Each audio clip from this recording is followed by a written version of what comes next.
Hello and welcome back to another episode of Critical Reactions with your host, Bryan.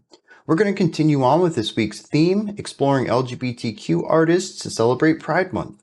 Today we have Jane Remover lined up with the album Revenge Seekers from this year, 2025, April. Okay, so it's only a couple months old. The song we're looking at is called Professional Vengeance.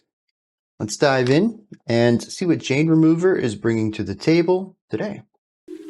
I just wish the media would get hold of this and quit running it down. It's a good little town. Yeah. One thing about it, though, it keeps a lot of people away.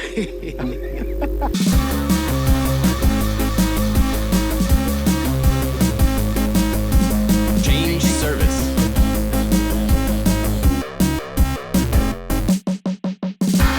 The challenger, who's already come this far, is going to face their final opponent.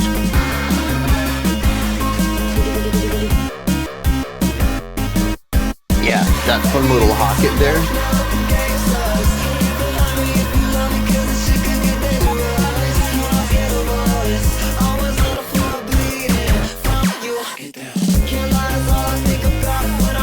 Great production so far.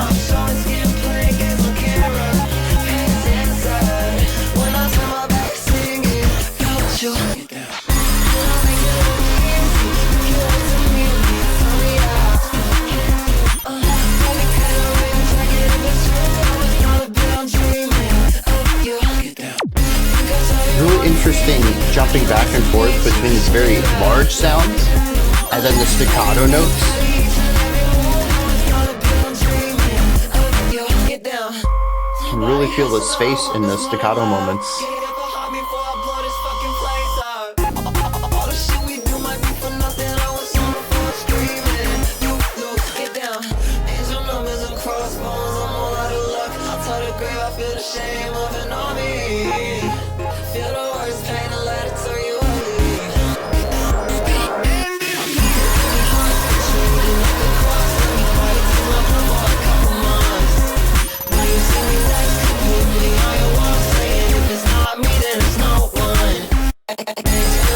Dude, it is such a cozy sound too.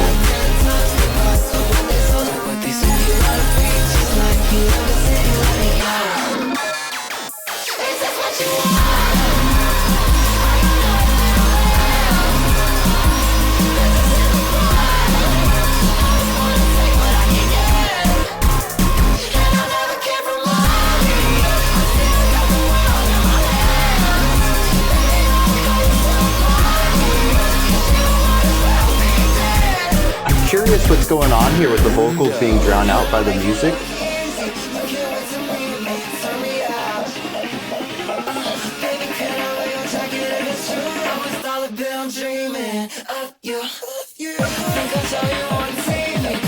A little bit of a breakbeat in here now.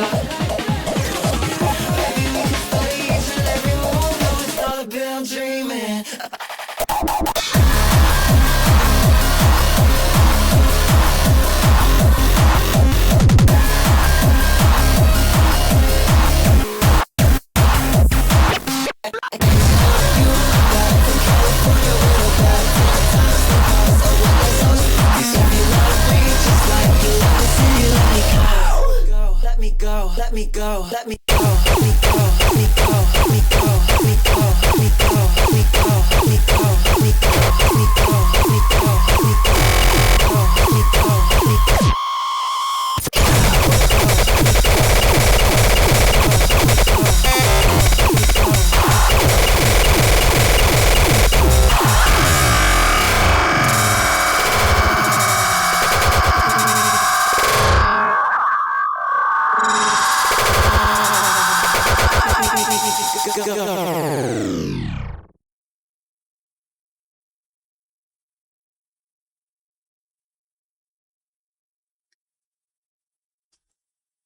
Wow, what an ending. I always feel under-equipped to talk about electronic music in general, even more so for hyperpop, though it's so far outside of my realm of knowledge. Because, like, on the surface, if you take away all of the production elements and just view this, what could be described to transcribed to paper, what you could write down on sheet music, it's a pop track. It's fairly straightforward. A lot of the melodies tend to hover around a home note. The chord progressions are pretty straightforward. There's nothing really there that I think has a lot of depth, but that's not where this type of music shines. That's like, coming to metal or something and complaining that there's not enough classical elements. There's no cannons or counterpoint or anything like that in it. No, you're listening to thrash metal, dude. Just enjoy the riffs.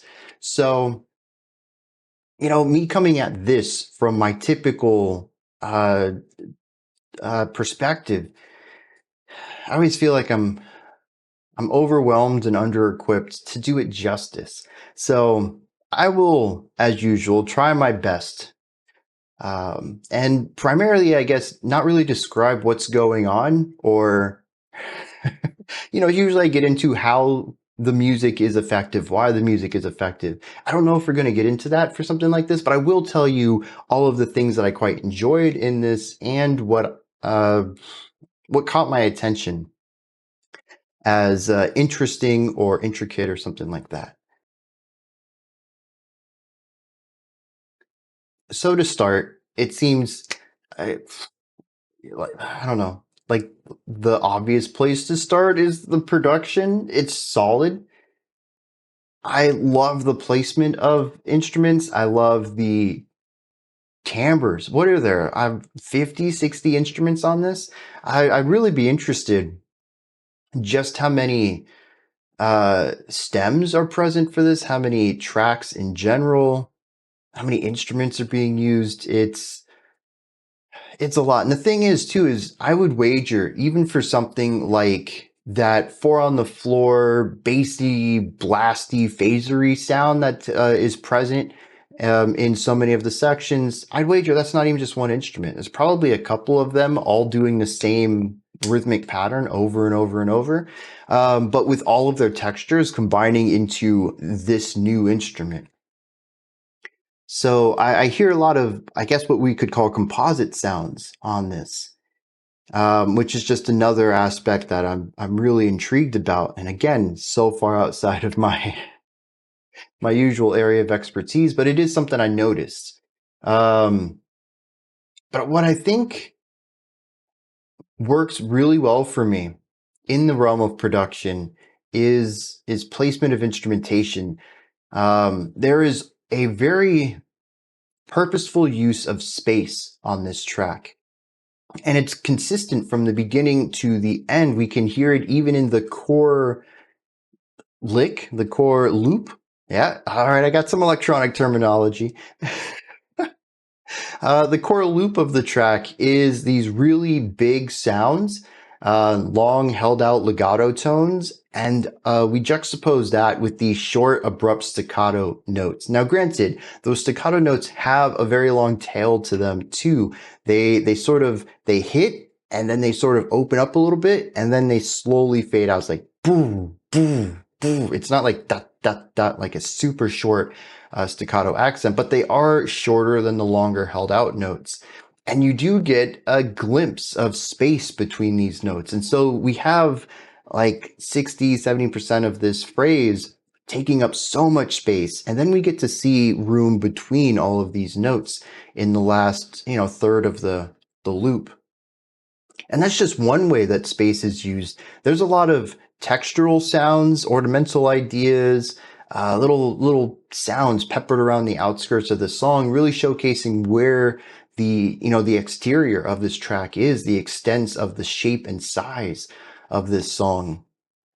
And they not only do they give us this information, but I feel like they always sound really great as this extra texture, just to use the word again, against all of the main instruments that are sitting at the center of the song that's composing the chords and the melody and everything adjacent to that, rhythmic devices.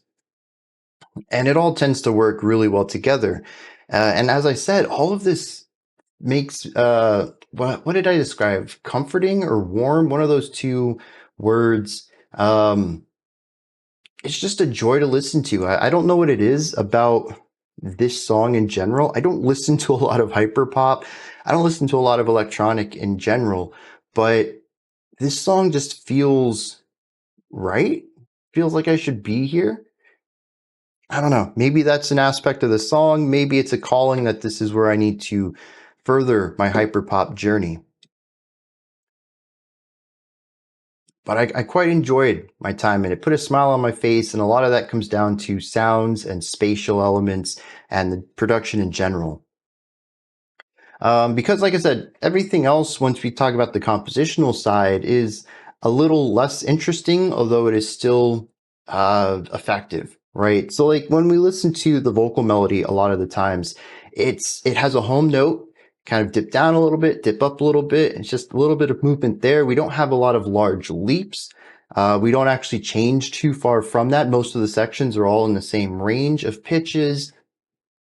It is a song where the vocals have their role and they stick with it for the entirety of the track. And the same is true for the percussive instruments, or the same for the chordal instruments. A lot of this is rather consistent. When an instrument is given the role of chords, it plays the chords. There's no tricks. There's nothing progressive or experimental about that on the compositional side. It sets out and does what it's told to do, and then it does it again and again and again. And so the production is really where things need to shine on this then. And I think even when we look at something like the transitions, right? This is again where I'm a little under equipped, because when we look at the transitions on this track, they're not musical transitions. You know, we don't necessarily have harmonic turns. We don't have atmospheric or emotional shifts based on shifting the chord progression into a different direction. We don't have wild leaps in the melodic line or anything like that. The transitions come from the production side. We bring in new sounds. We use space. We cut sounds up so that we can do, really short. I think we had like some scream used, or a scream is probably the wrong word for it, but it is like a vocal ad lib that's just been chopped really short.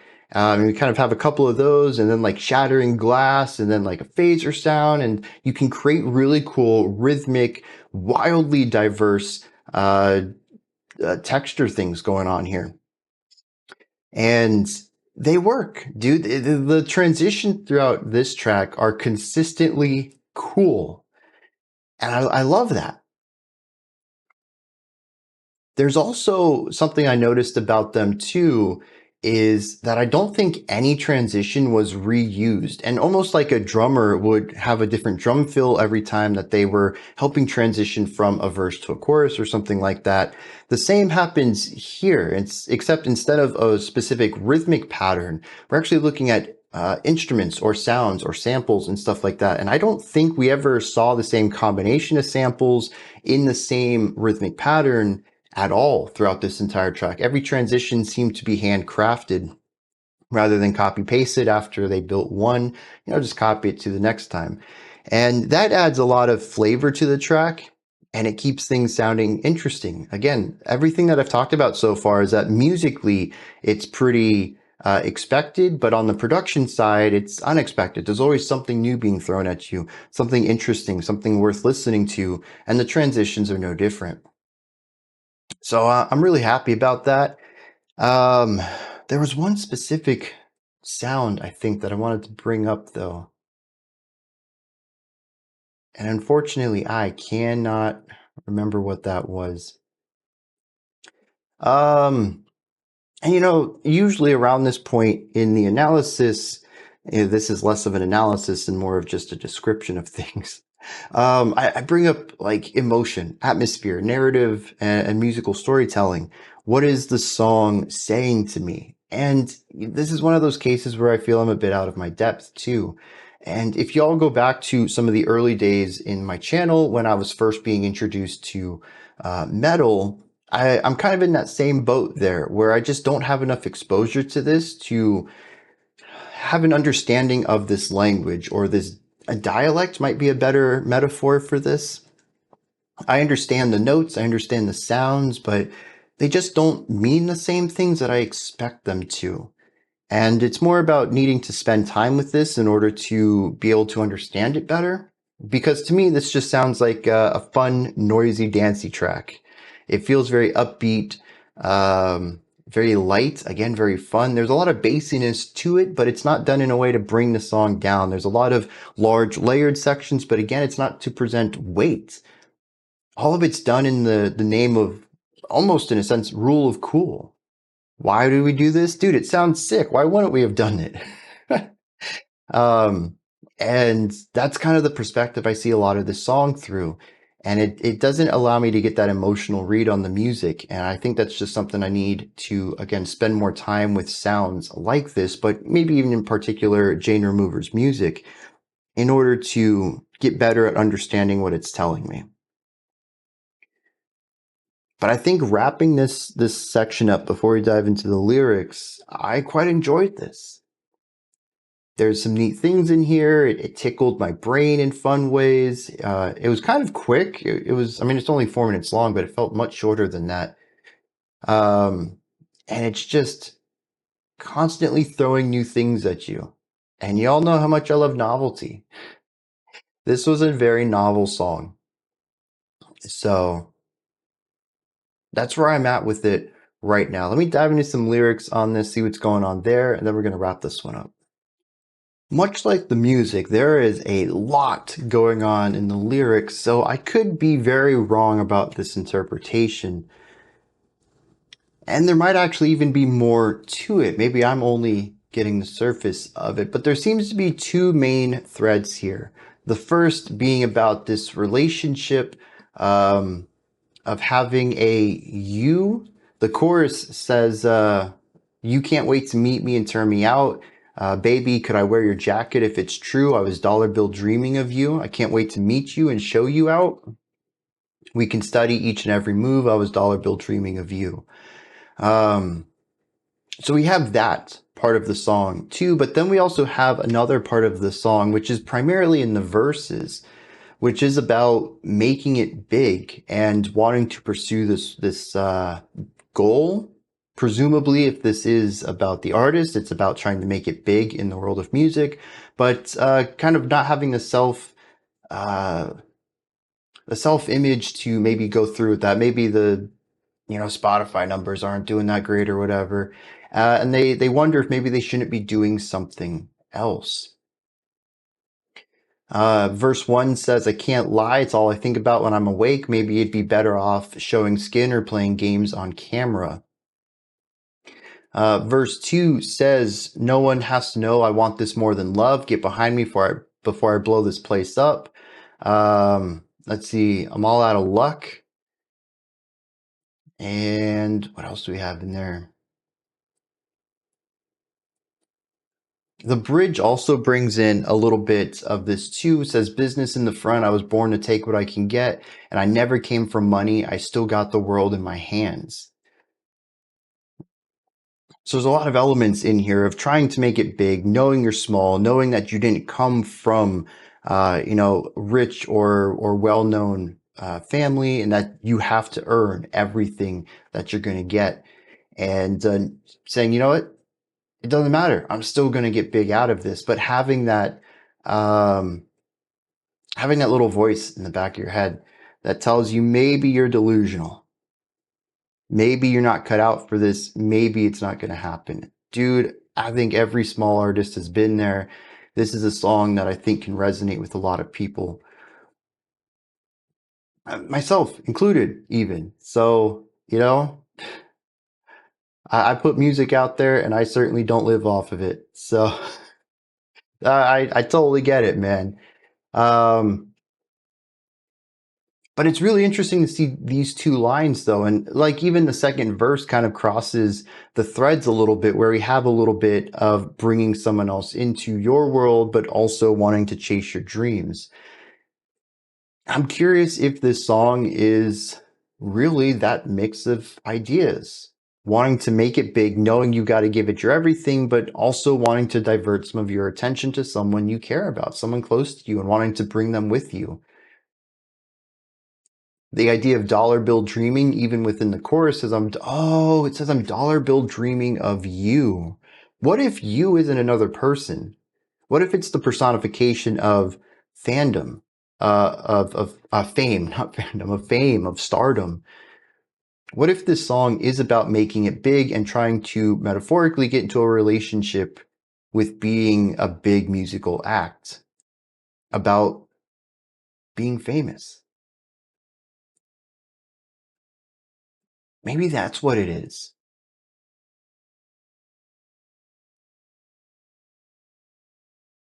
But the end of the song is a repetition of "If you love me, just let me go."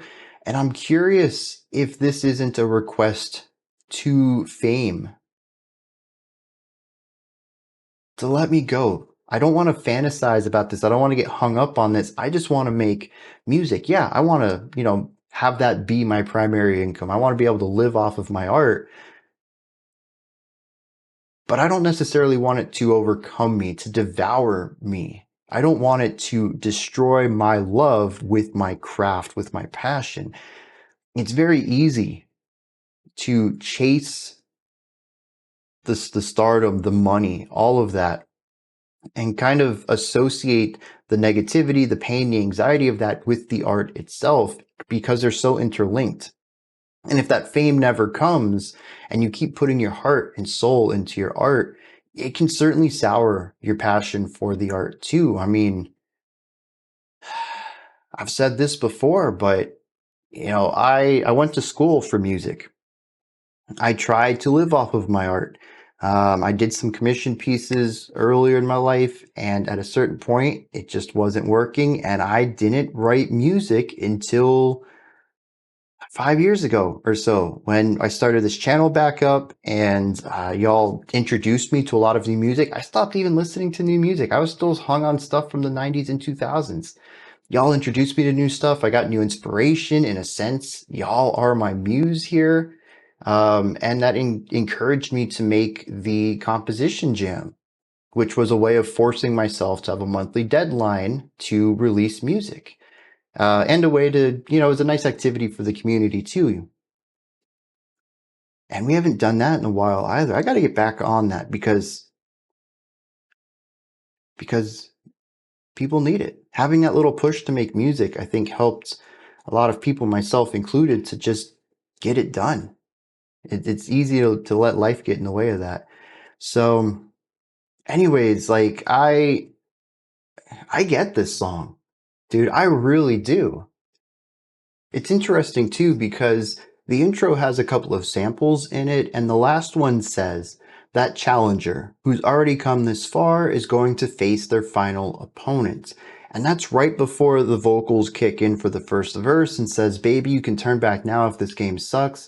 Get behind me if you love me, because this could get dangerous. I was on the floor bleeding from you." And this is when they go into saying, when I'm awake, I wonder if I should be doing something else. I wonder if the final opponent then is the merging of your hobby with the business side of things, trying to make it big, trying to become a star, trying to live off of your art. Because just making music as a hobby is simple. It's fun. You just do what sounds good to your ears. You have fun doing it. You play some riffs, you get to your keyboard, you do some cool stuff, you produce some great music, and it's just like it's for you. The stakes are low. But the minute that you decide I could live off of this, let me make music and put it out there for other people to listen to and hopefully want to purchase or listen to enough that Spotify can, give me more than 2 pennies a month or something like that.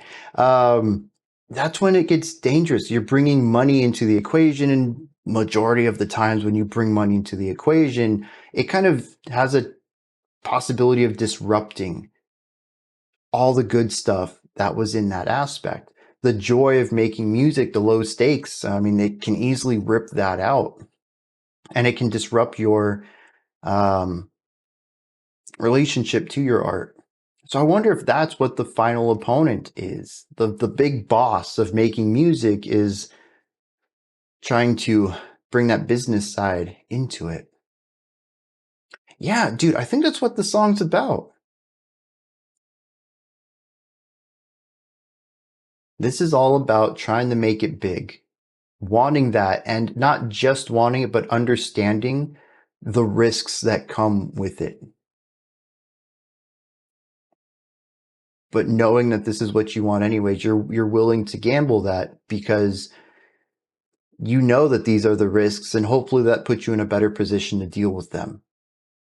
But by the end of the song, still saying, just let me go, like kind of not wanting this anyways. I don't want this to be a part of me. Yeah, the mixed feelings of an artist trying to live off of their art. 100% beautiful lyrics. Absolutely love this. This is, though, just my interpretation of this track. Let me know what you thought of it. If there's anything that stood out to you, anything that you'd like to add on to what I said or correct me on, maybe you have a different perspective on this or opinion. Maybe you have seen an interview from Jane Remover and they've explained what's going on in this. I'm down to read that as well. If you know that, put that link down in the comments alongside all of your thoughts that you have, any of your thoughts that you have on this. Yeah, I'm still kind of blown away by this. I'm just a little bit, patting myself on the back. I'm not usually that good at digging into like layers in lyrics. I'm getting better, but it's still not my forte. But the fact that it's here at all, I think Jane Remover just did a fantastic job with these lyrics. It is very eloquently written in like the most casual language, but tons of depth. So great. Actually like their music. Simple on the surface, but deeper as you get into it. Yeah, very cool stuff. All right, above the comment section, description box, link to Linktree. You can find links to my music, ways to support the channel, a link to the Discord server, and so much more. Above that, if you could, like, subscribe, and ring the bell. I greatly appreciate all three of those. All right, that wraps it up for today. I'll be back tomorrow, though, 5 p.m. Eastern Standard Time, 9 p.m. UTC as usual. Until next time, remember to be critical, not cynical, of the music you listen to, and have a fantastic morning, afternoon, or evening, whenever you choose to watch my videos.